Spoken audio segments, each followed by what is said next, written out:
High! এটা ছিল আমাদের লেডিস ডে আউট। আসলে তেমন কিছুই না। যাদবপুর ক্যাম্পাসে আমার একটা কাজ ছিল। ভাবলাম মা আর বুনুকেও নিয়ে যাই। ওই রথ দেখা কলা বেচা দুটোই হবে। তারপর কাজ মিটিয়ে সোজা চলে যাই আমার ভীষণ পছন্দের একটা জায়গা ঢাকুরিয়া লেক গার্ডেন। আমি তো অগণিত বার এসেছি, কিন্তু ওরা কিন্তু প্রথমবারই আসলো। এখানটা আমি আর বোনু ঢং করে একটু রিলস বানাচ্ছিলাম। জায়গাটা এত সুন্দর, সবুজে ঘেরা, শান্ত, ঠান্ডা, মানে আসলেই জানি মনটা ভালো হয়ে যায়। ওদেরও কিন্তু বেশ পছন্দ হয়েছে জায়গাটা।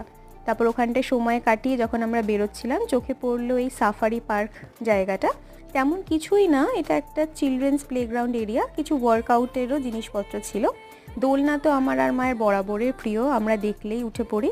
বোনও নিজের মতো জিনিস খুঁজে নিয়েছিল, ও আবার দোলনা টোলনা পছন্দ করে না। তারপর ওখান থেকে বেরিয়ে চলে যায় বিড়লা মন্দিরে।